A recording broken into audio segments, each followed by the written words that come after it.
Conectadas e conectados, muito boa tarde, 13 horas e 2 minutos em ponto no seu Conexão. Tudo bem aí, Brasil? Com esse frio, Brasil? Pense nas coisas boas que você pode fazer no frio. Vamos pensar que você faz muito mal no calor. Meu convidado já tá rindo aqui, desse lado. Mas eu não estou falando assim só de sacanagem. Eu estou falando assim, coma um fondue, olha só. Tome um vinho quente, use aquela bota que você pagou uma fortuna. Ou então você pode ser solidário, melhor ainda. Vamos ver como é que você pode ser solidário? Telefone para CAP 3913-9913 se você vir um morador de rua. O telefone anterior que está circulando por aí é errado, tá? A gente ligou para lá, não atendem e a gente descobriu esse número aí, tá bom? E vamos fazer o convite novamente. Temos essa sexta e a próxima sexta para fazer o convite. A apresentadora, que gosta tanto de vocês, vai fazer aniversário dia 8 de agosto e vai lançar o livro. O nome do livro, Quando? São crônicas reflexivas, bem-humoradas, que começam com a palavra quando. Quando você casa, quando você tem filho, quando você precisa demitir alguém. Então a gente mistura aí a questão profissional e a questão pessoal. Vai ser dia 8 de agosto, na Livraria Cultura, do Conjunto Nacional, Avenida Paulista 2073. Começa às 18h30 e termina na hora que fechar a loja. O Armando falou que só vai sair de lá meia-noite, né? Porque vai ter muita gente, né, Armando? Vamos falar agora com o nosso convidado especialíssimo, famosíssimo. Foi muito difícil o horário, né, para ele vir para cá, mas enfim. Ele é professor de Educação Física pela USP, ele é especialista em Fisiologia pela Escola Paulista de Medicina, ele é pós-graduado em Administração de Empresas pela GV, ele é colunista do blog Running News e ele é proprietário da Helix Sport Business, que a gente vai falar o que é. É o Fábio Pons. Muito obrigada, querido. Obrigado a você pelo convite. Ele já me falou, viu, Armando, que não é Pomés nem Pomês, é Pons. Então é uma coisa muito mais chique, né? Fábio, quem é você e como é que você chegou nessa profissão? Quem sou eu? Pergunta profunda. Bom, como você falou, eu formado em Educação Física. Eu, quando era garoto, lutava, taekwondo. Nunca fui muito do futebol. Até hoje não sou, mas depois a gente vai falar sobre isso. E geralmente quem não gosta muito de futebol, menino, vai pra luta, né? Que é outra coisa que faz com que se sinta pelo menos inserido no contexto ali de conversa, enfim. E eu gostava muito de luta, fui praticar taekwondo perto de casa, me tornei atleta amador. Aí chegou a hora de decidir a faculdade, eu estava em dúvida entre arquitetura e educação física, prestei as duas, entrei nas duas e optei pela educação física. Na época nem existia personal training, a educação física era uma coisa bem voltada para a escola, e na verdade quando a gente tem 16 anos, 15 anos que a gente decide isso, a gente não sabe muito bem, que a gente vai pelo impulso do que a gente gosta de fazer. Você queria ser professor de educação física no comecinho? Eu gostava de esporte, então eu falei, então eu vou fazer uma coisa que tenha a ver com esporte e que eu gosto de fazer. E você não, acho que tem que ser mais ou menos isso, também é bom você ter esse instinto só, porque quando você racionaliza muito o que você vai fazer da vida, você acaba optando só por aquilo que é rentável naquele momento, de repente, ou que é num futuro próximo funciona, mas num futuro mais amplo talvez não. E às vezes a pessoa pode optar por alguma coisa que é mais rentável e aí nem fica tão rentável porque ela não gosta tanto daquilo. Exatamente, então só porque sofre influência das outras pessoas e tal. Como tive muito essa liberdade de optar o que eu queria fazer, eu fui. Mas na época não era rentável ser professor de educação física, isso eu quero deixar claro. Aí surgiu no meio do caminho, isso já faz alguns anos. Abafa, cara. Surgiu o personal training, né? Que foi uma coisa que apareceu meio que nos Estados Unidos. Que as pessoas passaram a contratar um profissional específico, particular, para orientar na parte de exercícios dela. Antes de me formar, eu já passei a dar algumas aulas, tinha alguns alunos. Me formei entrei na academia, tem um convidado seu recente, o Fábio Saba, me queridíssimo. deu aula. Isso, eu gosto muito dele. Professor de muita gente. Foi meu professor de judô na USP. Que legal, cara. Tudo que eu sei de judô, eu sou grato a ele. Não é muita coisa, é culpa minha, é culpa dele. e aí eu me formei, entrei na academia, que também foi ele que me deu o primeiro emprego, na Companhia Atlética, que ele era o diretor técnico de lá. E comecei como professor de educação física, de musculação. E dava aula de taekwondo também, que nessa altura eu já era faixa preta. E gostava muito. E comecei a ter alguns alunos de personal training, que aquilo passou a ser uma coisa rentável. E era muito interessante. E naquela época tinha em São Paulo meia dúzia de pessoas fazendo isso. Tinha muito pouca gente. Então eu sou um dos, não os precursores, assim, porque não foi eu que inventei, mas eu fui um dos primeiros, pioneiros ali que começou nessa atividade. E ao longo da carreira eu fui vendo que faltavam algumas outras aptidões e competências, que a gente vai falar também. Então fiz outras pós-graduações, fiz 2 pós na área, uma de treinamento científico aplicado. Sim. E outra de fisiologia do exercício, na Escola Paulista de Medicina. E mais pra frente eu fui percebendo que ainda faltava mais coisa. Daí Você foi se especializando aí eu mudei um pouquinho de área e fui para administração. Olha. E fiz o SEAG na GV.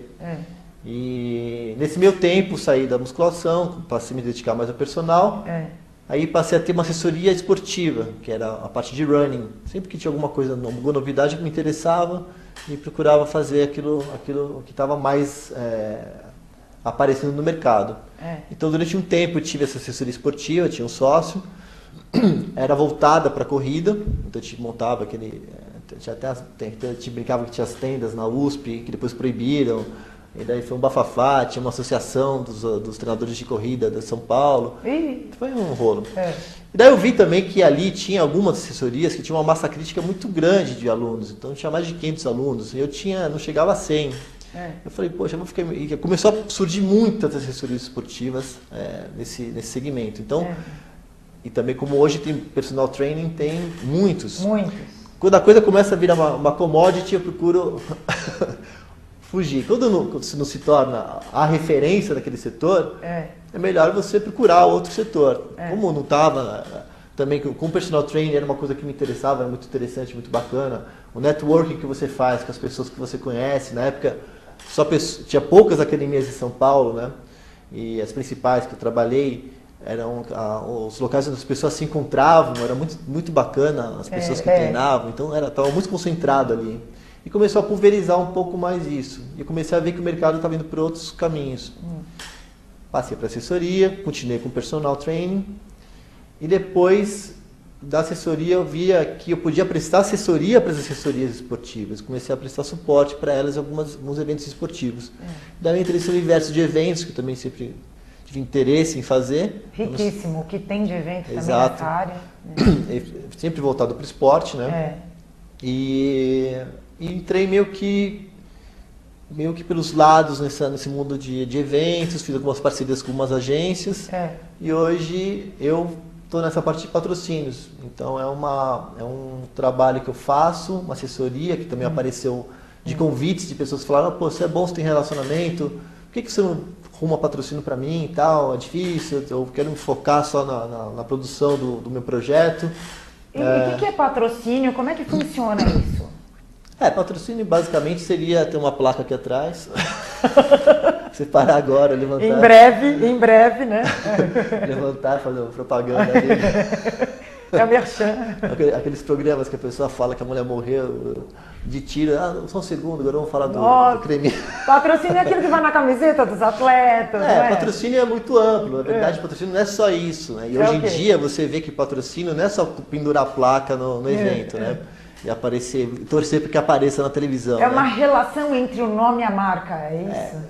Patrocínio hoje em dia é muito mais a parte de ativação da marca também, né? O reforço dos atributos da marca, né? Que a empresa quer passar. Então a empresa tem vários produtos, eu tenho um produto só, seja como for o formato, e ela quer passar aqueles atributos que ela acha que aquele produto dela, o serviço, tem. Então ela vai procurar eventos no caso do meu universo esportivo, né, que reforce esses atributos. Então, pode ser um atributo de perseverança, um atributo de superação, um atributo de sucesso. Aí você pensa no atleta e já a marca vem na cabeça, e você pensa na marca e aquele atleta já vem na cabeça. Tem alguns atletas que... Sim, acontece isso, você né? Você associa a sua imagem à imagem do atleta, o que pode ser também arriscado, Isso, que a gente vai falar depois. Mas me diz uma coisa, vamos tricotar, viu, Armando? É o seguinte, num país, assim, doente por futebol, como é que faz para captar patrocínio para outro esporte? Pois é, né? Aqui no Brasil a cultura ainda é muito voltada a cultura esportiva, muito voltada para o futebol. Então você até pega... Hoje está mudando um pouco, ainda você pega os programas esportivos, 60% do tempo é voltado para o futebol, os outros 40%, antigamente era 70-30 até 80-20, hoje até está melhorando um pouco, né? Está quase meio a meio, futebol e o resto, né? O vôlei está ganhando muito espaço hoje em dia, o basquete está aparecendo, o rugby está incipiente ainda, mas é uma coisa que também o pessoal está investindo, porque são esportes diferenciados. A luta, com os resultados que tem obtido, né? O judô, o taekwondo, que é a luta que eu gosto, que eu aprecio, acho bacana. Mudou muito também da minha época para hoje, então o taekwondo é um negócio talvez muito técnico para as pessoas assistirem e entenderem bem como funciona, né? Então, o que importa é que tem audiência. Tendo audiência, as pessoas vão patrocinar. Cara, as lutas estão com muita audiência mesmo. Está aumentando a audiência, o tênis, enfim. Mas o importante, no mundo inteiro, nos Estados Unidos principalmente, os esportes têm muito espaço. Os esportes cada esporte tem seu espaço bem definido. Aqui no Brasil que tem esse problema do futebol, que quase que eclipsa todos os outros esportes, né? Então eclipsa mesmo, cara. E deixa aquela sensação de que se eu vou investir dinheiro pesado, que seja no futebol, porque vai dar retorno garantido, entendeu? Mas é difícil, não é impossível, e esse é o desafio, né? Por isso, se não tivesse desafio, não teria nenhuma razão para existir o negócio, né? A minha figura de captador, né? de ir atrás de patrocínio. Mas é um desafio para mostrar que os atributos da marca também podem estar vinculados a outras modalidades. Entendi. Então esse é o grande ponto que você tem que analisar. E os Jogos Olímpicos, como é que está esses projetos dos Jogos Olímpicos, como é que está esse projeto de captação para esses jogos? Pois é, o Brasil sempre... É uma pequena crítica, né? O Brasil sempre corre atrás das coisas. Não pode criticar aqui à vontade, o programa é seu. Corre atrás não do prejuízo, corre atrás do lucro, né? Então ele sempre está apagando incêndio. Então agora que caiu a Copa e as Olimpíadas aqui no nosso colo, começou o movimento, né? Quando na verdade o movimento já tinha que ter começado antes, com a formação de atletas. Cara, falta planejamento. Planejamento básico de formação de atletas, de achar esses talentos que tem no Brasil. O Brasil é grande, tem uma diversidade física, né? Competição física, o que interessa para o esporte é físico. A pessoa tem capacidade e habilidade, né? E a gama de pessoas que tem no Brasil possibilita que você tenha desde o jogador de futebol até o atleta olímpico, né? Que são competições diferentes, e o velocista, o atleta de fundo, né? Não uma coisa, essa etnia, que não tem quase etnia no Brasil, tem todas as etnias aqui presentes, né? Então, se houver investimento para achar o atleta na idade certa, o Brasil se torna uma potência. Isso é uma coisa óbvia, tá na cara, porque o Brasil tem esse talento para o esporte nato, essa diversidade, né? Quase nenhum país do mundo tem, e essa possibilidade de volume de pessoas, porque precisa de muita gente para você achar um talento, né? Então é esse o ponto. Então, mas isso tinha que ter. Agora, óbvio, com as Olimpíadas eminentes, né? Vamos falar de Olimpíada porque a Copa já praticamente ano que vem. E futebol é uma coisa que as pessoas já estão achando talento há muito tempo, né? Porque é muito rentável você achar um atleta de futebol. Você achar o Neymar, você fez a vida, entendeu? Então tem muita gente procurando atleta de futebol. Agora, as outras modalidades, como falta isso também nas escolas, é mais complicado de você achar. Agora está iniciando-se um trabalho muito sério aqui no Brasil, inclusive com o núcleo de alto rendimento, né? O Pão de Açúcar tem essa iniciativa. O que é o núcleo de alto rendimento? O núcleo foi uma iniciativa do Grupo Pão de Açúcar, que também me chamaram para fazer a captação. Eles já tinham patrocínio, mas queriam mais.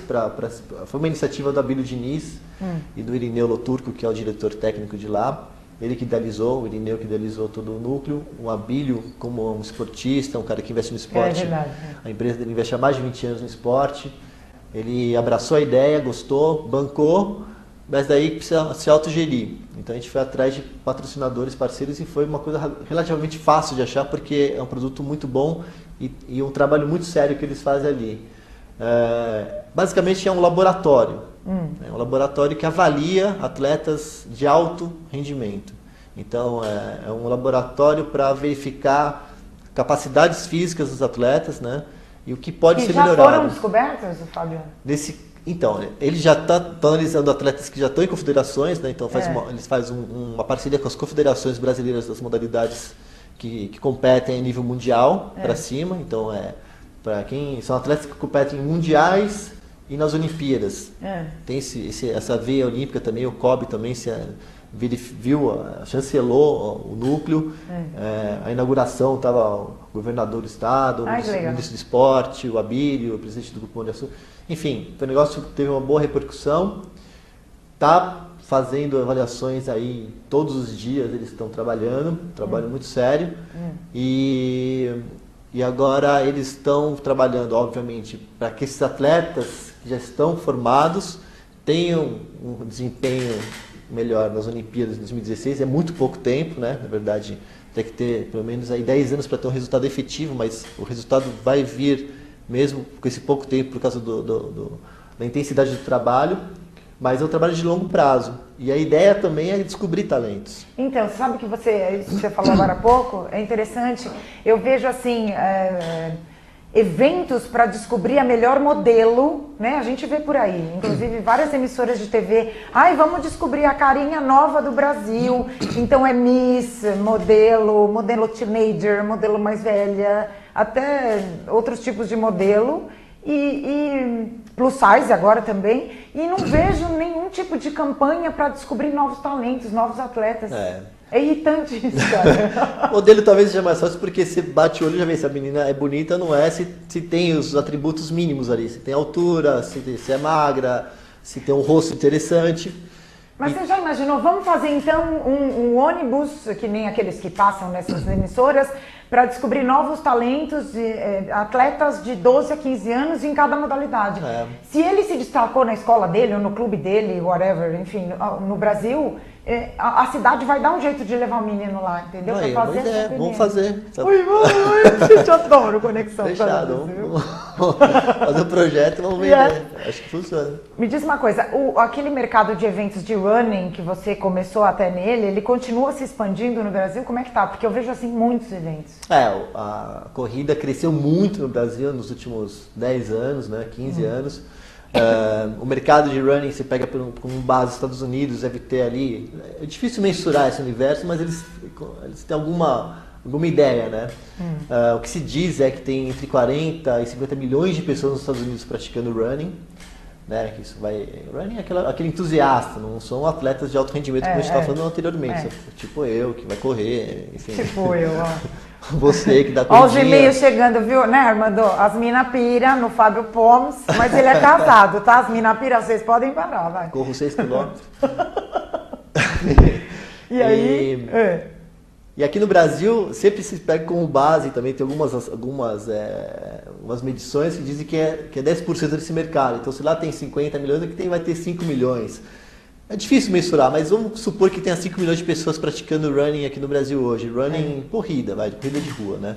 Para usar um termo brasileiro. Esse mercado cresceu muito.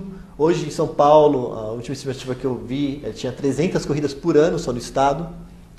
Aqui na cidade deve ter, no Grande São Paulo, deve ter em torno de 100 corridas por ano, quer dizer, 2 por final de semana, são 50 semanas no ano. Nossa, é muito. Todo final de semana tem 2 corridas, e você percebe isso, né? Então, não é que saturou, mas chegou num ponto que, eu já corri aquela prova de 10 km, o patrocinador tal, naquele shopping, uma, duas, três vezes porque ela é bacana. Aí você não vai correr a quinta, a sexta, precisa de uma entrada de novos atletas aí nessa rede. E fora que tem outras opções, né? Eu quero correr também uma maratona, vou correr de São Paulo, eu prefiro correr lá fora. Então, por quê? Porque, poxa, o troféu é tão difícil. Vamos correr uma maratona, investir mesmo no treinamento e vamos aproveitar e passear, né? Porque a corrida também vira um turismo. Por que a gente não tem aqui nos principais estados brasileiros o nível de maratonas que se tem em Nova York, em Chicago? Por quê? Boa pergunta, por quê? Por quê? Aqui a Maratona de São Paulo, que é a principal do país hoje, né? Curiosamente não é a do Rio de Janeiro, a principal, né? Tem em torno de 20 mil pessoas correndo. Quando uma de Nova York, uma de Chicago, tem 40 mil pessoas. Eu já corria de Chicago, quando eu corria. E são 40 mil pessoas ali na largada. Você parece uma prova de 6 quilômetros. É muito organizada, muito tranquilo. A de Nova York eu não sei, que parece que tem que pegar um transporte, é muito mais complicado. A de Chicago é uma coisa muito tranquila, porque a largada e chegada é no mesmo local. São 40 mil pessoas, isso é um absurdo de gente. Faz sentido se imaginar todo mundo ali aglomerado numa boa, uma largada assim, tranquila, organizada, tranquila, com o seu pace. Você larga no ponto onde você corre a sua média para não ter atropelamentos ali das pessoas mais rápidas. Não dá para fazer isso aqui? Aí o que acontece? A gente vai chegar naquele ponto. Lá você vai de ônibus ou de táxi com tranquilidade para o seu ponto de largada. Aqui tem congestionamento, o metrô não funciona. Porque esse volume de pessoas, você precisa de um percurso de 42 quilômetros que seja totalmente interditado. E toda uma infraestrutura que a cidade abrace a prova, a parte de infraestrutura de transporte para as pessoas se locomoverem até a largada, depois dispersarem com tranquilidade. E que as pessoas vão para a rua para torcer, para olhar o pessoal correndo. A de São Paulo é incrível, uma prova maravilhosa, mas é menor. Podia ser uma prova de 40 mil pessoas, podia, mas acho que tem alguns gargalos aqui que precisam ainda ser resolvidos. E essa notoriedade, e trazer turistas de fora, trazer pessoas do mundo inteiro para correr a prova, né? Eu vou agora fazer uma pergunta para ele, que ele vai responder só depois do intervalo, porque o papo está tão bom, já passou aqui o tempo, a pauta já passou aqui. Qual que é a formação necessária, a capacitação e as competências para trabalhar nesse ramo de patrocínio esportivo? Fábio Pomes, depois do intervalo, tá sensacional. Fica aí, conexão.